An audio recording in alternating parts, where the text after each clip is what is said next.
ప్రభు అయిన యేసుక్రీస్తు నామంలో కూడి వచ్చిన యూసీవై కుటుంబ సభ్యులందరికీ వందనాలు, శుభాలు తెలియజేస్తున్నాను. దేవాది దేవుని మహాకృప వలన మరొక వారంలో దేవుడు యూసీవైలో వాక్య పరిచర్య చేయడానికి నాకు ఇచ్చిన అవకాశమును బట్టి ఆయన ఎంతగానో స్తుతిస్తూ ఉన్నాను. మంచిదండి. మనము గత వారము సర్వాధికారి అనే అంశాన్ని నేర్చుకున్నాం. బైబిల్లో దేవునికి అనేక పేర్లు ఉన్నాయి. కొంతమంది భక్తులు వారు వెళ్ళిన పరిస్థితుల గుండా దేవునికి ఆ పేరును కూడా ఇస్తూ వస్తున్నారు. లేకపోతే కొన్నిసార్లు దేవుడు తనను తాను పరిచయం చేసుకుంటూ తాను ఎవరో, ఆ సందర్భంలో తాను ఏమి చేయగలడో, ఏమి చేశాడో అంటూ తనను తాను కూడా పరిచయం చేసుకున్న సందర్భాలు చాలా ఉన్నాయి. ఏదేమైనా బైబిల్లో ఆయనకు అనేక పేర్లు ఉన్నాయి. ఆ సందర్భాన్ని బట్టి ఆయనకు ఆ పేరు ఇవ్వబడింది. ఆ సందర్భంలో ఆ పేరు ఏ విధంగా శక్తి కలిగినదిగా, ఏ విధంగా కార్యము జరిగినదిగా మనము నేర్చుకోవడానికి అవకాశం ఉన్న ఆ పేర్లను మనం ఒక్కొక్కటిగా ధ్యానం చేసుకునే ప్రయత్నం చేస్తూ ఉన్నాం. పోయిన వారము సర్వాధికారి అనే అంశాన్ని తీసుకొని, అనే పేరుని తీసుకొని మనము దేవుని యొక్క సార్వభౌమాధికారము ఏ విధంగా ఉందో నేర్చుకునే ప్రయత్నం చేశాం. ఇందాక చదవబడిన వాక్య భాగంలో దేవునికి అబ్రహాం గారు ఒక పేరు ఇస్తున్నారు కదండి. దేవుడికి అబ్రహాం గారు 25వ వచనంలో సర్వలోకమునకు తీర్పు తీర్చువాడు అనే ఆయనకు ఒక పేరు చెప్తున్నాడు. The judge of all the earth. సర్వలోకానికి తీర్పు తీర్చేవాడు నీవు. ఈ పేరు యొక్క ఉద్దేశం ఏంటో, ఆయన ఎందుకు ఆ పేరు ఇచ్చాడో, అందులో ఉన్న దేవుని యొక్క శక్తి ఏంటో, ఏ విధంగా అది కార్యము చేయగలదో క్లుప్తంగా మనము నేర్చుకోవడానికి ప్రయత్నం చేద్దాం. ఈ సందర్భం మనకు తెలుసు. సొదొమ గొమొర్రా పట్టణము అవి చేసిన పాపము పరిపక్వమైనప్పుడు దేవాది దేవుడు దిగివచ్చి పట్టణాన్ని నాశనం చేయవచ్చు. కానీ నాశనం చేయడానికంటే ముందుగానే వెళ్ళి అబ్రహాముకు ఈ విషయం చెప్పడానికి ఇష్టపడ్డాడు కదండి. సొదొమ గొమొర్రా యొక్క పట్టణము ఎంతగా దాని యొక్క పాపము ఎంతగా పరిపక్వమైందో, ఎంతగా పాపము చేసి అది దాని యొక్క మొర నాకు వినిపించింది అన్నట్టుగా మనం చూస్తాం. సొదొమ గొమొర్రా యొక్క మొర గొప్పది అని అంటున్నాను. అంటే పట్టణము మొర పెడతా ఉంది, చూడలేకపోతుంది. ఆ ప్రజలు చేసే పాపాన్ని తట్టుకోలేక అది మొరపెడుతుందంట దేవునికి. ఈ విషయం మనకు రోమీయులకు రాసిన పత్రికలో కూడా మనం చూస్తాం కదండి. సృష్టి మిగుల ఆశతో దేవుని కుమారుల ప్రత్యక్షత కొరకు ఎదురు చూస్తుంది. సృష్టి ఎదురు చూస్తూ ఉంటుంది. సృష్టిలో జరుగుతున్న పాప కార్యాలను బట్టి సృష్టి తట్టుకోలేక దేవునికి మొరపెడుతూ ఉంది. అదేవిధంగా సొదొమ గొమొర్రాలో చేస్తున్న ప్రజల యొక్క పాపాన్ని చూడలేక, తట్టుకోలేక అది మొర పెడుతున్నట్టుగా మనము ఆ సందర్భంలో చూస్తాం. ఆ మొర నేను విన్నాను, ఆ మొర నిజమైనదో కాదో తెలుసుకొని దానికి తీర్పు తీరుస్తాను అని ఆయన దిగివచ్చి అబ్రహాం గారితో మాట్లాడుతున్న మాటలు ఇవి. మనము 18వ అధ్యాయంలో ఆ సందర్భాన్ని చూస్తాం, 16 నుంచి. అక్కడ జరుగుతున్న సందర్భాన్ని ఒకసారి మనము గమనించినట్లయితే, దేవుడు డైరెక్ట్గా వచ్చి చేసిన తప్పుకు శిక్ష విధించవచ్చు. కానీ అబ్రహాం గారికి ఒక మాట చెప్పాలనుకున్నాడు. ఆయననే ఆ మాట అంటాడు అక్కడ కదా. 18వ వచనంలో 17వ వచనంలో 18వ అధ్యాయం 17వ వచనంలో, అప్పుడు యెహోవా నేను చేయబోవు కార్యము అబ్రహామునకు దాచెదనా.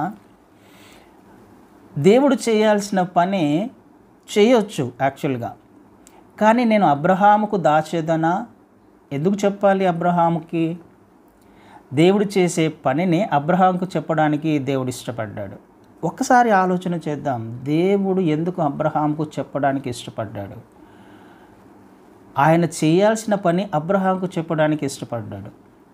అంటే వారి యొక్క రిలేషన్ అనేది ఏంటో మనకు అర్థం కావాలి. దేవుడు అబ్రహాముని నా స్నేహితుడు అని పిలిచాడు. చాలా సందర్భాల్లో మనం చూస్తాం ఆ మాటనే. నా స్నేహితుడైన అబ్రహాముని దేవుడు తన స్నేహితునిగా చూస్తూ ఉన్నాడు. అబ్రహాం గారు దేవునితో అలాంటి సత్సంబంధాన్ని బిల్డప్ చేసుకున్నాడు. దేవుడు ఏది చెబితే అది చేయడానికి ఇష్టపడ్డాడు, సిద్ధపడ్డాడు, మాట్లాడకుండా. ఒక రకంగా గుడ్డిగా అబ్రహాం గారు దేవుణ్ణి నమ్మేశారు. అది ఆయనకు నీతిగా ఎంచబడింది. అది దేవునికి ఇష్టమైంది. స్నేహితునిగా చేసుకోవడానికి ఇష్టపడ్డాడు. అందుకనే ఒక కోణంలో మనం ఆలోచన చేస్తే ఎందుకు దానిని సొదొమ గొమొర్రాను నాశనం చేయడానికంటే ముందుగా అబ్రహాం గారికి చెప్పాడంటే తన స్నేహితుడు, తనతో పంచుకోవడానికి ఇష్టపడ్డాడు. మొదటి కారణం. రెండవది, అక్కడ సొదొమ గొమొర్రా పట్టణంలో లోతు గారు ఉన్నారు కదండి. లోతు ఉన్నాడు. ఆ లోతు పట్ల అబ్రహాం గారికి ఒక రెస్పాన్సిబిలిటీ ఉంది, ఒక బాధ్యత ఉంది. అబ్రహాం గారితో పాటుగా వెంట వచ్చిన వాడు లోతు కదా. దేవుడు నువ్వు లేచి నీ ఇంటి వారిని విడిచిపెట్టి బయలుదేరమన్నప్పుడు అబ్రహాం గారితో పాటుగా లోతు గారు కూడా వచ్చారు. లోతు పట్ల అబ్రహాంకి ఒక బాధ్యత ఉంది, తనతో పాటుగా వచ్చాడు. ఈ విషయము మనం జనరల్గా కూడా చూస్తాం. మనతో పాటు ఎవరినైనా తీసుకువెళ్ళినప్పుడు వారి గురించిన బాధ్యత మనం తీసుకుంటాం. మళ్ళీ తిరిగి వారిని ఇంట్లో అప్పగించేంత వరకు, వారిని ఇంటికి పంపించేంత వరకు కూడా అబ్రహాం గారికి ఒక బాధ్యత ఉంది. ఇంతకుముందు ఒకసారి మన సందర్భాన్ని చూసినట్లయితే ఆదికాండం 14వ అధ్యాయం 14వ వచనంలో లోతు చెరపట్టబడతాడు కదండి. 4 రాజులు ఆ పట్టణం మీద దండెత్తి లోతును చెరపట్టి తీసుకుని వెళ్తారు. అక్కడ అబ్రహాం యొక్క బాధ్యత గుర్తించిన వాడే తన ఇంట పుట్టి అలవరిచిన 318 మందిని తీసుకుని వెళ్ళి వాళ్ళని తరిమి కొట్టి లోతును విడిపిస్తాడు. ఈ విషయం మనకు తెలుసు. వారిద్దరూ విడిపోయినప్పటికీ కూడా, వేరువేరుగా ఉన్నప్పటికీ కూడా అబ్రహాం గారి యొక్క బాధ్యతను మాత్రము ఆయన మర్చిపోయినవాడు కాదు. ఆ విషయాన్ని దేవుడు ఒకసారి అబ్రహాం గారికి ఒక అవకాశం ఇద్దాము. ఇంతకుముందైతే రాజుల నుంచి రక్షించగలిగాడు, ఇప్పుడు ఏం చేస్తాడో చూడాలని ఆశపడ్డాడేమో, ముచ్చటేసిందేమో, ఏ విధంగా డీల్ చేస్తాడో ఈ విషయాన్ని. మొదటిగా తన స్నేహితునికి చెప్పడానికి ఇష్టపడ్డాడు. తర్వాత తన బాధ్యతను ఏ విధంగా నిర్వర్తిస్తాడో చూడడానికి దేవుడు ఒకవేళ పరీక్షించాడేమో. మరి ఇప్పుడు సమస్య ఎవరి నుంచి వచ్చింది? ఇంతకుముందు అంటే బయట నుంచి వచ్చింది, రాజుల నుంచి వచ్చింది, శత్రువు నుంచి వచ్చింది. కాబట్టి దేవుని సహాయముతో దానిని జయించగలిగాడు, ఆ శత్రువును జయించగలిగాడు. కానీ ఇప్పుడు సమస్య దేవునితోనే కదా. ఇప్పుడు నాశనం చేయబోయేది దేవుడు. సొదొమ గొమొర్రా పట్టణాన్ని దేవుడు నాశనం చేయబోతున్నాడు. అది కూడా న్యాయముగా. అది చేసిన తప్పును బట్టి తీర్పు తీర్చడానికి దేవాది దేవుడు వచ్చాడు. ఈ విషయము అబ్రహాం గారికి చెప్పాడు. ఇక్కడ జరుగుతున్న వారి యొక్క డిస్కషన్ చాలా అద్భుతంగా ఉంటుంది కదండి. అబ్రహాం గారు చేస్తున్న ఆ బార్గెన్ ఎలా ఉంటుందో మనం దాని అంతా ఒకసారి చదివినప్పుడు చాలా చాలా అద్భుతంగా ఉంటుంది. 50 మంది నుంచి మొదలు పెట్టుకొని 10 మందికి ఏ విధంగా వస్తాడో, ఎంతగా తనను తాను తగ్గించుకోవడానికి ఇష్టపడ్డాడు. తనను తగ్గించుకోవడం మాత్రం కాకుండా దేవుని యొక్క ఉన్నతమైన నామమును, ఆయన స్థానాన్ని ఏమాత్రము తగ్గించకుండా, ఆయన స్థానానికి విలువిస్తూ, ఆయనకు గౌరవం ఇస్తూ, దేవుణ్ణి ఎలా చూడాలో ఆ విధంగా చూస్తూ, తనను తాను తగ్గించుకుంటూ దేవుని ఎదుట, అయ్యా ఇంకొకసారి మాట్లాడతాను, ఇంకొకసారి ఏమనుకోకపోతే ఇంకొకసారి, నువ్వు సర్వలోకమునకు తీర్పు తీర్చువాడు. నిజమే, వాళ్ళు తప్పు చేశారు, పాపం చేశారు, తీర్పు తీర్చాల్సిందే. కానీ నువ్వు నీ కనికరం కొరకు నేను ప్రార్థన చేస్తున్నాను. తనను తాను ఎంతగా తగ్గించుకుంటున్నాడో దేవుణ్ణి అంతగా హెచ్చిస్తూ ఉన్నాడు. హెచ్చించుకుంటూ దేవుని వద్ద నుంచి ఆ ఆశీర్వాదము, లేకపోతే తను ఏదైతే కోరుకునే ప్రయత్నం చేశాడో ఏదైతే లోతును రక్షించాలి అని అనుకున్నాడో దానిని దేవుని వద్ద నుండి పొందుకోగలిగాడు కదండి. ఎంత అద్భుతమైన డిస్కషన్, ధ్యానం చేసుకుంటున్నప్పుడు చాలా మంచిగా అనిపిస్తుంది. అక్కడ దేవునికి అబ్రహాం గారు ఇస్తున్న పేరు సర్వలోకమునకు తీర్పు తీర్చువాడవు. దేవుని గురించి ఆయనకు తెలుసు. దేవుడు ఏమై ఉన్నాడో అబ్రహాం గారికి తెలుసు. సర్వలోకానికి తీర్పు తీర్చేవాడు. ఆయన సింహాసనము నీతి న్యాయముల మీద ఆధారపడింది అనే విషయాన్ని ఆయన గ్రహించాడు. ఆ విషయం మనకు కీర్తనల గ్రంథం 97వ కీర్తన 2వ వచనంలో చూస్తాం. ఆయన సింహాసనము దేని మీద ఆధారపడింది? నీతి న్యాయముల మీద ఆధారపడింది. ఆయన నీతి న్యాయములను తప్పేవాడు కాదు. తప్పు ఎవరు చేసినా, ఎలాంటి వారు చేసినా, ఎంత గొప్ప వాళ్ళు చేసినా దేవుని నుండి ఖచ్చితంగా శిక్ష వస్తుంది. ఒక్కటి మనం ఆలోచన చేయాలి, సర్వలోకానికి తీర్పు తీర్చేవాడు ఆయన, న్యాయముగా తీర్పు తీర్చేవాడు ఆయన.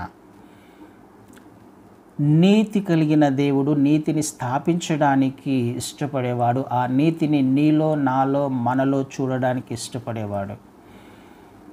నీతి తప్పినా, యథార్థంగా జీవించకపోయినా, న్యాయానికి వ్యతిరేకంగా జీవించినా, అది ఎవరైనా ఎంత పెద్ద రాజ్యాన్ని పరిపాలన చేస్తున్న రాజు అయినప్పటికీ, ఎంత ఇష్టంగా జీవిస్తున్నప్పటికీ, హృదయానుసారుడైనప్పటికీ తీర్పు తీర్చడానికి దేవుడు ఏమాత్రం కూడా వెనుకాడడు. సర్వలోకానికి తీర్పు తీర్చేవాడు ఆయన కదండి. మనము అనేక సందర్భాల్లో ఆ విషయం చూస్తాం. అయితే ఇక్కడ మనం గమనించాల్సింది, సర్వలోకానికి తీర్పు తీర్చే దేవుడు ఇప్పుడు నీ జీవితంలో, నా జీవితంలో, మన జీవితంలో కొన్ని ఛాలెంజెస్ ఇస్తున్నాడు. ఈ సందర్భాన్ని మనము జ్ఞాపకం చేసుకొని ధ్యానం చేసుకుంటే, ఈ స్థానంలో ఒకవేళ నువ్వు ఉంటే ఏమవుతుంది, మనం అప్లై చేసుకునే ప్రయత్నం చేద్దాం. ఒకవేళ లోతు స్థానంలో నువ్వుంటే, నేనుంటే, మనముంటే పరిస్థితి ఏంటి? లోతు ఎక్కడ ఉన్నాడు? ఎందుకు లోతును రక్షించడానికి దేవుడు ఇష్టపడ్డాడు అని అంటే, మనకు పేతురు రాసిన పత్రిక 2వ పేతురులో 2వ అధ్యాయంలో మనం చూస్తాం. అక్కడ ఒకసారి ఆ మాట చదువుదాం. 2వ పేతురు 2వ అధ్యాయము 6 నుంచి చదివితే, మరియు ఆయన సొదొమ గొమొర్రాల పట్టణములను భస్మం చేసి ముందుకు భక్తిహీనులకు వారికి వాటిని దృష్టాంతముగా ఉంచుటకై వాటికి నాశనము విధించి, దుర్మార్గుల కామ వికారయుక్తమైన నడవడి చేత బహుబాధపడిన నీతిమంతుడగు లోతును తప్పించెను. ఆ నీతిమంతుడు వారి మధ్యను కాపురముండి తాను చూచిన వాటిని బట్టి, వినిన వాటిని బట్టి వారి అక్రమమైన క్రియల విషయములో దినదినము నీతిగల తన మనస్సును నొప్పించుకొనుచు వచ్చెను.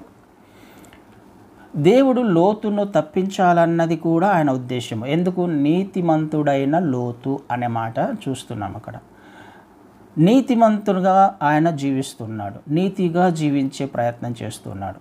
అయితే యాక్చువల్గా జరిగిన తప్పు ఏంటి అని అంటే, లోతు చేసిన తప్పు ఏంటి అని అంటే, అబ్రహాం గారి నుంచి వేరుగా వెళ్ళిపోవడం కదా. తను ఎవరి మీద అయితే ఆధారపడి, ఎవరిని చూసుకొని వెంబడించే ప్రయత్నం చేశాడో, ఎవరి ద్వారా ఆశీర్వదించబడ్డాడో, లోతు గారు కూడా ఆశీర్వదించబడ్డాడు, బహుగా ఆశీర్వదించబడ్డాడు కదండి.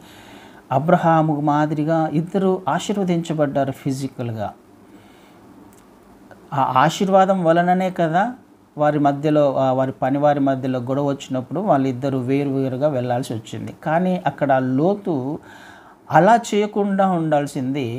కానీ తన ఆశీర్వాదమును బట్టో లేకపోతే ఇంకా ఏ కారణమును బట్టో కానీ అబ్రహాం గారి నుంచి వేరుగా వెళ్ళే ప్రయత్నం చేశాడు. మొదటి తప్పు కదా. తను ఎవరితో అయితే కనెక్ట్ అయి ఉన్నాడో, ఎవరి ద్వారా ఆశీర్వదించబడ్డాడో మన భాషలో ఇప్పుడు చెప్పాలంటే ఎవరినైతే ఆత్మీయంగా తండ్రిగా కలిగి ఉన్నాడో, ఆత్మీయంగా నడిపించే వారిని కలిగి ఉన్నాడో, ఆ హెడ్షిప్ నుంచి తను దూరంగా వెళ్ళిపోయాడు కదండి. వేరే తన సొంతంగా నివాసం చేయడానికి, తన శక్తి మీద ఆధారపడడానికి, తన ఇండిపెండెంట్ లైఫ్ని జీవించడానికి తనకు కలిగి ఉన్న వాటిని అంతటిని తీసుకొని వేరుగా వెళ్ళిపోవడము లోతు గారు చేసిన తప్పు. అయితే నీతిగా మాత్రము అబ్రహాం గారు జీవించినట్టుగా అబ్రహాం గారు నేర్పించాడు కదా, ఏ విధంగా జీవించాలన్నది ఖచ్చితంగా నేర్పించాడు. ఎలా తెలుసు మనకి? తన ఇంట పుట్టి అలవరిచిన 318 మంది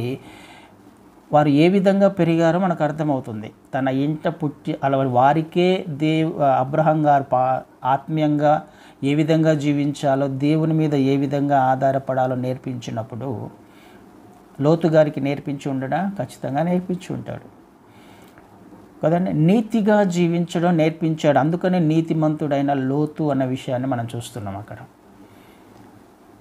అయితే అక్కడికి వెళ్ళిన తర్వాత తను నీతిగానే జీవించాడు. మొదటి తప్పు అబ్రహాం గారి నుంచి వేరుగా వెళ్ళాడు. రెండవదిగా ఉండకూడని చోటకి వెళ్ళడానికి ప్రయత్నం చేశాడు. ఉండకూడని చోట ఉన్నాడు. అక్కడ పాపం అనేది ఎంతగా పెరిగిపోతున్నప్పటికీ తన మనస్సులో నొచ్చుకున్నాడు. తను పాపము చేసి ఉండకపోవచ్చు, కానీ తన హృదయంలో నొచ్చుకున్నాడు అనే విషయం మనము ఇందాక చదివాం. తాను చూసిన వాటిని బట్టి, వినిన వాటిని బట్టి, వారి అక్రమమైన క్రియల విషయంలో దినదినము నీతిగల తన మనస్సును నొప్పించుకొనుచు వచ్చెను. అక్కడ జరుగుతున్న పాపాన్ని బట్టి హృదయంలో చాలా బాధపడుతూ ఉన్నాడు. అయితే తను చేయాల్సిన పని ఏంటి?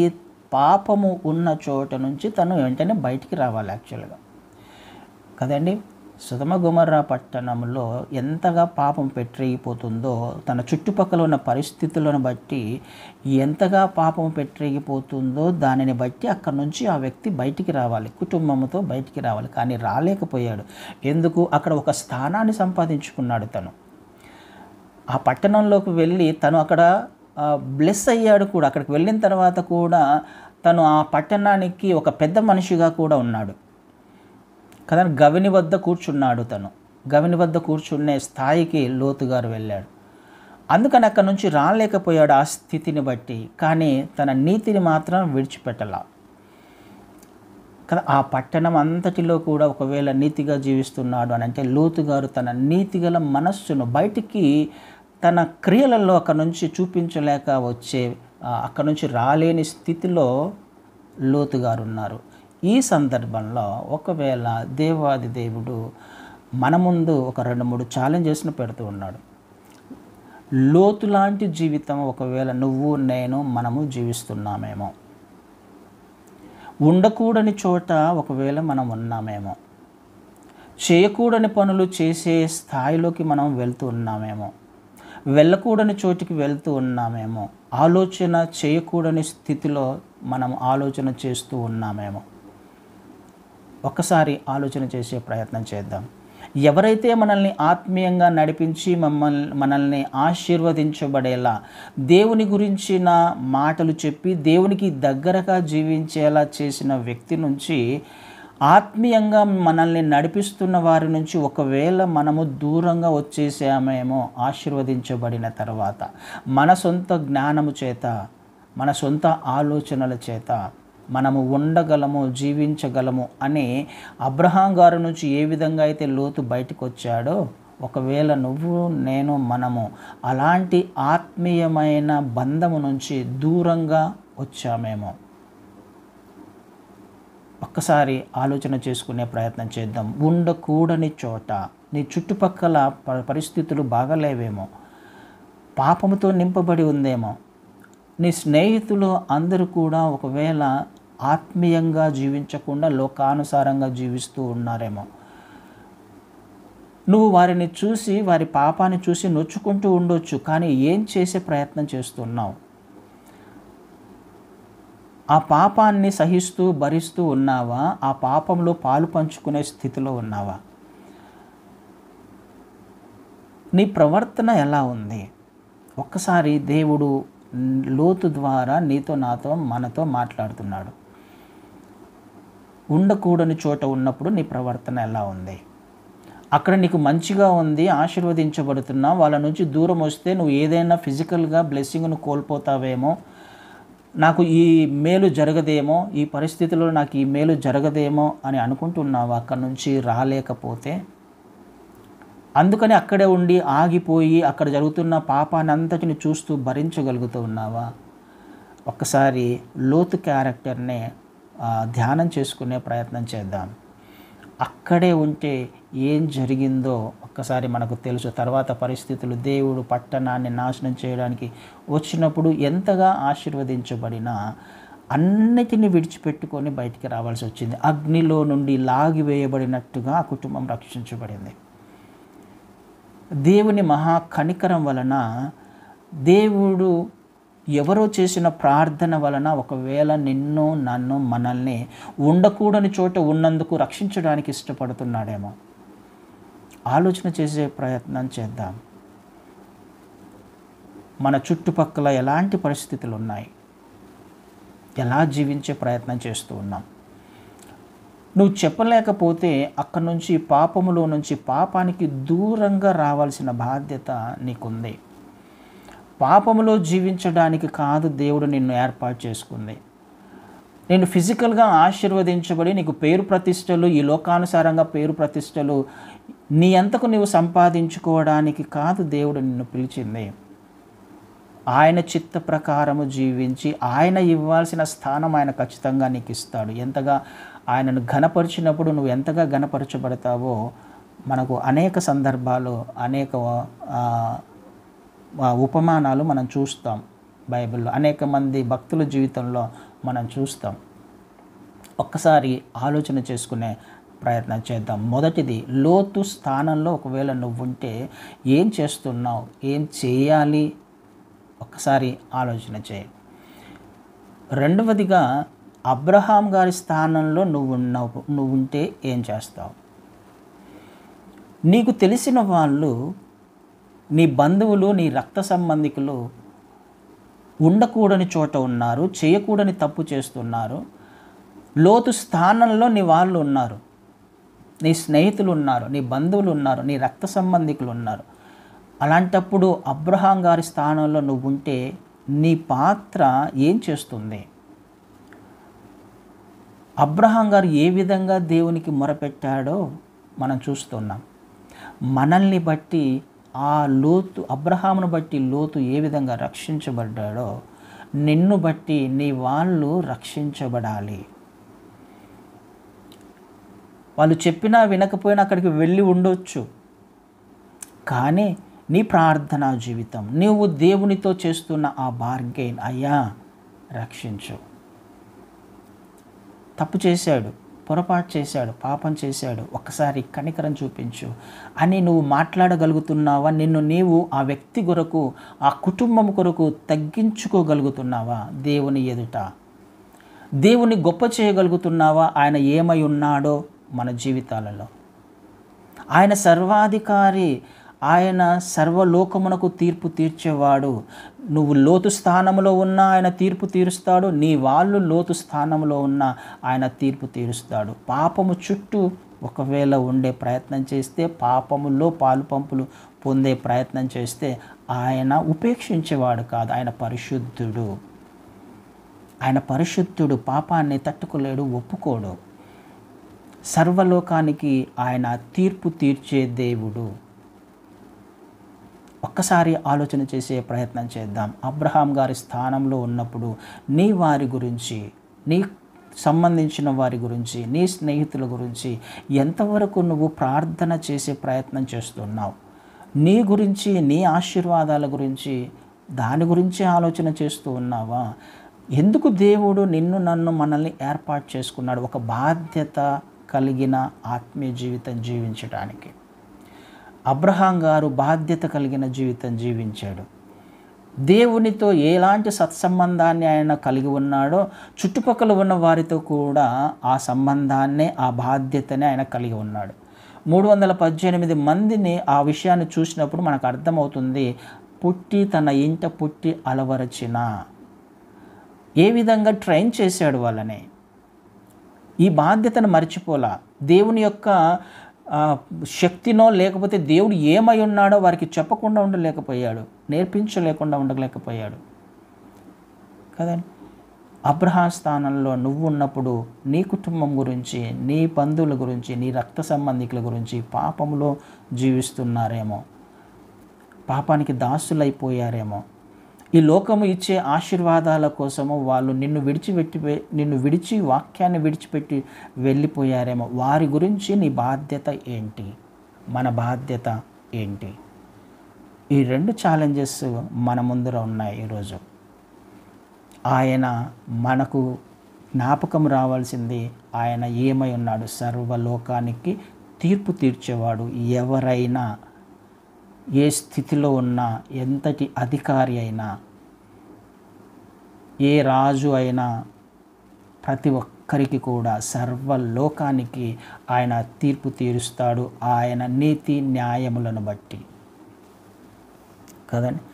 ఆలోచన చేసే ప్రయత్నం చేద్దాం. సత్యమును తెలుసుకున్న తర్వాత 2 విషయాలు ఉంటాయండి ఇక్కడ. తప్పు ఎప్పుడు ఎలా జరుగుతుంది అని అంటే, తెలిసి చేస్తాము, ఒకసారి తెలియకుండా చేస్తాం. తెలిసి అక్కడికి వెళ్ళే ప్రయత్నం చేస్తాము, తెలియకుండా అక్కడికి వెళ్ళే ప్రయత్నం చేస్తాం. తెలిసి పాపంలో పడతాం, తెలియకుండా పాపంలో పడతాం. ఒక సందర్భాన్ని ఒకవేళ చెప్పే ప్రయత్నం చేస్తే, దావీదు గారి గురించి మనకు ఏ ఎగ్జాంపుల్ అయినా దావీదు గారిని తీసుకోవచ్చు మనం కదండి. దావీదు గారు బెత్షెబాతో చేసిన పాపము తెలిసి చేశాడా, తెలియక చేశాడా కదండి. బెత్షెబాతో 1 సంవత్సరం పాటుగా దేవునికి దూరంగా జీవించాడు దాదాపుగా. తెలిసి పాపం చేస్తూ వెళ్ళాడు. పాపం చేశాడు, తెలిసి చేసిన పాపము ఒప్పుకున్నాడు, నిజమే ఒప్పుకున్నాడు, కానీ క్షమించబడ్డాడు. కానీ కన్సిక్వెన్సెస్ మాత్రము తప్పించుకోలేకపోయాడు. తెలిసి చేసిన పాపానికి క్షమాపణ దొరకొచ్చు, కానీ మనకి దాని యొక్క ప్రతిఫలమును మాత్రం అనుభవిస్తాము. ఒక్కసారి ఆలోచన చేసే ప్రయత్నం చేద్దాం. ఒక్కసారి ఆలోచన చేద్దాం. తెలిసి ఎన్నోసార్లు మనం కావాలనే తప్పులు చేస్తూ ఉంటాం. తెలిసి తప్పులు చేస్తాం, పాపం చేస్తాం. ఇది చేయకూడదు అని తెలిసినా చేస్తాం. అది దేవునికి నచ్చని పనే. తర్వాత క్షమాపణ అడగొచ్చు, కానీ క్షమించబడతామేమో, కానీ దాని యొక్క ప్రతిఫలాన్ని ఖచ్చితంగా అనుభవించే అవకాశం ఉంది కొన్ని సందర్భాల్లో కదండి. కుమారుడు చనిపోయాడు కదా, దాదాపుగా అరణ్యంలో ఎన్ని సంవత్సరాలు తిరిగాడు, పారిపోయాడు. కానీ తెలియక పాపం చేశాడు పౌలు గారు, తప్పు చేశారు పౌలు గారు రక్షించబడడానికంటే ముందుగా కదండి. కనికరించబడ్డాను అంటాడు ఆయన. ఎక్కడ చూస్తాం? మొదటి తిమోతి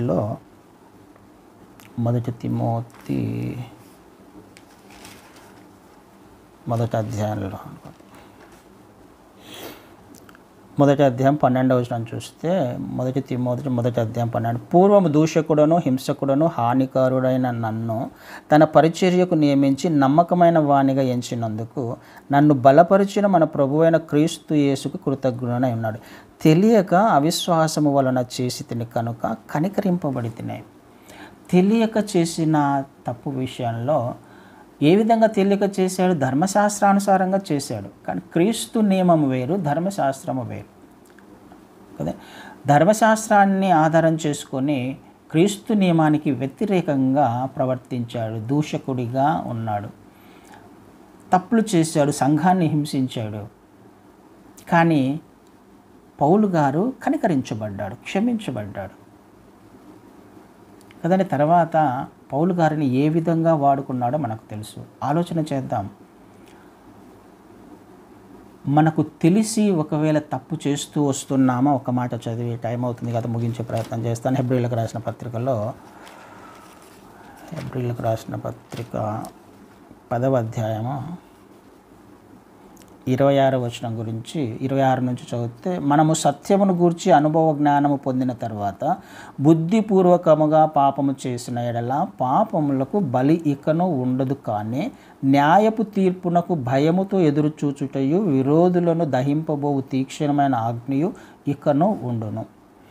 సత్యము తెలిసిన తర్వాత, దేవుని మాటలు, మార్గాలు, వాక్యము తెలిసిన తర్వాత తప్పు చేస్తే, పాపం చేస్తే, తెలిసి పాపం చేస్తే, తెలిసి దేవుని యొక్క మార్గాలకు, ఆయన మాటలకు, ఆయన రక్తాన్ని నిష్ప్రయోజనమైనదిగా ఎంచితే, మన రక్షణను అలక్ష్యం చేసి ఒకవేళ తప్పు చేస్తే మళ్ళీ ఏముంటుందంటే న్యాయమైన తీర్పు ఉంటుంది, న్యాయమైన శిక్ష ఉంటుంది.